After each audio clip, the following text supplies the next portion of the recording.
പെണ്ണുങ്ങളോടാണ് കേട്ടോ, ചില പെണ്ണുങ്ങളോട് മാത്രം. നിങ്ങൾക്ക് നിങ്ങളുടെ ഭർത്താവിനോ അല്ലെങ്കിൽ ഭാര്യയിലോ താല്പര്യം ഇല്ലെങ്കിൽ നിയമപരമായിട്ട് ആ ബന്ധം ഏർപ്പെടുത്തുക, അല്ലാതെ കൂടെ നിൽക്കുന്ന ആളെ ഒരിക്കലും ചതിക്കരുത്. ചതിച്ചുകൊണ്ട് കൂടെ ജീവിക്കുകയോ അല്ലെങ്കിൽ ഇങ്ങനെ ഒരു സുപ്രഭാതത്തിൽ ഇങ്ങനെ ഒളിച്ചോടുകയോ ഒന്നും ചെയ്യരുത്. ആരാൻ്റെ അമ്മയ്ക്ക് ഭ്രാന്ത് പിടിച്ചാൽ കാണാൻ നല്ല ചേലാണെന്ന് പറഞ്ഞല്ലാണ് ഇപ്പോഴത്തെ ഇൻസ്റ്റഗ്രാം തുറക്കാൻ വയ്യ. ഇന്നലെ മുതൽ അഖിൽ എന്നാടി എന്ന് പറയുന്ന ഒരു യൂട്യൂബറിന്റെ ഒരു കണ്ടന്റ് ക്രിയേറ്ററിന്റെ ഭാര്യ ഒളിച്ചോടി എന്ന് പറഞ്ഞിട്ട് എല്ലാവരും റിയാക്ഷൻ ഇടുക. എന്നാ പിന്നെ ഞാനും ഇടാന്ന് വിചാരിച്ചു. വേലി ചാടിയ പശുവിന് കോല് കൊണ്ട് തല്ലോ മരണോ അങ്ങനെ എന്തോ പറയുന്നത് പോലെ ഇതൊന്നും അത്ര നല്ല കാര്യമൊന്നുമല്ല. ഒന്നാമത് അവർ പ്രേമിച്ച് കല്യാണം കഴിച്ചത്, എന്നിട്ട് താണ്ടെ ഇപ്പൊ വേറൊരു ബസ് കണ്ടക്ടറിന്റെ കൂടെ. കിളികളെയും ഡ്രൈവർമാരെയൊക്കെ പെണ്ണുങ്ങൾക്ക് ഭയങ്കര ഇതാന്ന് തോന്നുന്നു, ക്രൈസ് ആണെന്ന് തോന്നുന്നില്ലേ. പണ്ട് മുതലേ ഇങ്ങനെ കേട്ടിട്ടുണ്ട് കേട്ടോ.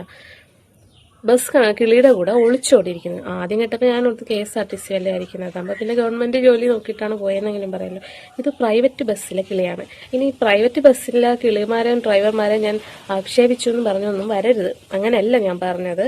ആ ആളുടെ കഥയൊക്കെ പുറത്തോട്ട് വരുന്നുണ്ട്, അതൊരു പെണ്ണ് പിടിയാനാണെന്നും ഇങ്ങനെ കുറെ പെണ്ണ് കേസിൽ തൽപരനാണെന്നും. പിന്നെ ആ ഒളിച്ചോടി പോയ ആ ചെറുക്കൻ്റെ നെറ്റിയിലെ കുറി കാണുമ്പോഴേ അറിയാം ഒരു കണ്ണാപ്പിയാണെന്ന് കേട്ടോ. നല്ല കണ്ണാപ്പി ലുക്കുണ്ട്. എന്നാലും ഈ പെണ്ണിന് ഒരാളെ ശരി സ്നേഹമൊക്കെ എല്ലാവർക്കും ഒക്കെ ഉണ്ടായിരിക്കും, എന്നാലും കെട്ടിയവന്മാരെ ഭർത്താക്കന്മാരെ ചതിക്കുന്ന പെണ്ണുങ്ങളൊന്നും ഒരു കാലത്തും ഗുണം പിടിക്കത്തില്ല കേട്ടോ. അത് എൻ്റെ ഒരു അഭിപ്രായമാണ്, എനിക്കറിയില്ല. ഇനി അവൻ എന്ത് ചെയ്തിട്ടാണ് ഈ പെണ്ണ് ഒളിച്ചോടിയെന്ന് നമുക്കറിയത്തില്ല. ആണ് പോയ പെണ്ണിനെയും പെണ്ണ് പോയ ആണിനെയും പറയുന്ന സമൂഹമാണ്. എന്നാൽ അഖിൽ ഇതുവരെ ആ പെണ്ണിനെ കുറ്റമൊന്നും പറഞ്ഞിട്ടില്ല. അവൾ അവളുടെ ഇഷ്ടത്തിന് പോയി, ആരും അവളെ കുറ്റം പറയേണ്ടതാണ് അഖിൽ ഇപ്പോൾ അതിനെപ്പറ്റി പ്രതികരിച്ചിരിക്കുന്നത്. ഇവൾക്ക് മാന്യമായിട്ടോ. ഇനി ആ ചെറുക്കിന് എന്തെങ്കിലും തരത്തിലുള്ള കുഴപ്പമുണ്ടെങ്കിൽ വേറെ അഫെയറോ എന്തെങ്കിലുമൊക്കെ ഉണ്ടെങ്കിൽ, അല്ലെങ്കിൽ ഇപ്പം അവൻ ഗേ ആണെന്നൊക്കെ പറഞ്ഞ് പരത്താനായിട്ട് ആ പെണ്ണ് ശ്രമിക്കുന്നുണ്ടെന്ന് പറയുന്നുണ്ട് മേഘ. അപ്പൊ ഏതാണ് പ്രശ്നമെങ്കിലും വേറൊരാളുടെ കൂടെ ഒളിച്ചോടി പോയിട്ടല്ല അതിനൊരു പരിഹാരം കാണേണ്ടത്. തീർച്ചയായിട്ടും നിയമപരമായിട്ട് അതിനൊരു ഡിവോഴ്സ് കൊടുക്കേണ്ടത് തന്നെയായിരുന്നു ആ പെണ്ണ് ചെയ്യേണ്ട ശരിയായ കാര്യം. ഇതിപ്പോ ഇനിയിപ്പോ ഭാര്യ ഒളിച്ചോടി എന്ന് പറഞ്ഞാലും അമ്മയും മക്കളും തമ്മിൽ ഇടിവെച്ചെന്ന് പറഞ്ഞാലും നമുക്ക് എല്ലാവർക്കും അറിയാലോ ഇതൊക്കെ ഒരു ഫോർച്യൂണർ കേസാണ്. പക്ഷെ ഇവിടെ അഖിലൊന്നും ചെയ്തിട്ടില്ല. ഇനി മേഘയുടെ പ്രതികരണം എപ്പോഴെങ്കിലും സോഷ്യൽ മീഡിയയിൽ വന്നാൽ നമുക്ക് അറിയാൻ പറ്റും എന്താണ് സംഭവമെന്ന്. ആളത്ര ശരിയല്ല, എന്തായാലും കൂടെ പോയിരിക്കുന്ന ആളത്ര ശരിയല്ല.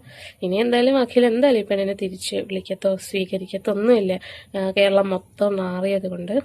പക്ഷേ ആ പെണ്ണ് ചെയ്തത് തെറ്റായിപ്പോയല്ലേ ഗൈസ്. എന്തായാലും ആദ്യ വാർത്ത കേട്ടപ്പോൾ ഞാൻ ഓർത്ത് പറ്റിക്കാനായിരിക്കും കേട്ടോ, എന്തെങ്കിലും പുതിയ കണ്ടന്റ് പ്രാങ്ക് ഒക്കെ ആയിരിക്കും എന്നാണ് ഞാനും നിങ്ങളെ പോലെ തന്നെ വിചാരിച്ചത്. പക്ഷെ സത്യമാണ്, ആ പെണ്ണ് ഒളിച്ചോടി പോകുന്നതിന്റെ CCTV ദൃശ്യം വരെ നമ്മൾ കണ്ടു കഴിഞ്ഞു. ആദ്യമായിട്ടാണ് ഒരു ഒളിച്ചോടേണ്ട CCTV ദൃശ്യമൊക്കെ കാണുന്നല്ലേ. എന്തായാലും ആ പെണ്ണ് നിറയെ കെട്ടും പട്ടയും ഭണ്ഡാരം എല്ലാം എടുത്തോണ്ടാണ് പോയിരിക്കുന്നത്. ഇതൊക്കെ ഇവൻ മേടിച്ചു കൊടുത്ത് തന്നെയാണോ അത് ആ പെണ്ണിന്റെ സാധനങ്ങളാണോ എന്നൊന്നും അറിയത്തില്ല. എന്തായാലും കൊള്ളാം, അവനെ വേണ്ടല്ലോ, അവന്റെ സാധനങ്ങളൊക്കെ എന്തായാലും ആ പെണ്ണിന് വേണം കേട്ടോ. എല്ലാം കൂടെ എടുത്തോണ്ട് ചെല്ലാനായിരിക്കും ചേട്ടൻ പറഞ്ഞിരിക്കുന്നത്. കിളി അതൊന്നും ഇല്ലാതെ പോയ പെണ്ണിനെ ചിലപ്പോൾ അവന് വേണ്ടേം താനുമായിരിക്കും. എന്തായാലും തിരിച്ചു വന്നാല് സ്വീകരിക്കുമെന്ന് തോന്നുന്നില്ല അഖിൽ, അല്ലെ? എത്രയും സോഷ്യൽ മീഡിയയിൽ നാറിയത് കൊണ്ട് എന്തായാലും സ്വീകരിക്കാനൊന്നും തോന്നുന്നില്ല. അപ്പൊ ഇതിന്റെ കഥകൾ ഇനി നമുക്ക് എന്തായാലും അറിയാൻ പറ്റും. ആ പെണ്ണ് പ്രതികരിച്ചോണ്ട് വരുമ്പോഴോ ഇല്ലെങ്കിൽ പുതിയൊരു യൂട്യൂബ് ചാനൽ തുടങ്ങുകയൊക്കെ ചെയ്യുമായിരിക്കും. എന്തായാലും കൊള്ളാം. പെണ്ണുങ്ങളോടാണ് കേട്ടോ, ചില പെണ്ണുങ്ങളോട് മാത്രം. നിങ്ങൾക്ക് ഭർത്താവിന്റെ അടുക്കൽ എന്തെങ്കിലുമൊക്കെ താല്പര്യക്കുറവോ സ്നേഹക്കുറവൊക്കെ ഉണ്ടെങ്കിൽ തീർച്ചയായിട്ടും നിയമപരമായി ഡിവോഴ്സ് മേടിച്ചിട്ട് തന്നെ മാറണം. അല്ലാതെ ഇങ്ങനെ ഒളിച്ചോടി ഉള്ള പരിപാടിയൊന്നും ആവശ്യമില്ല.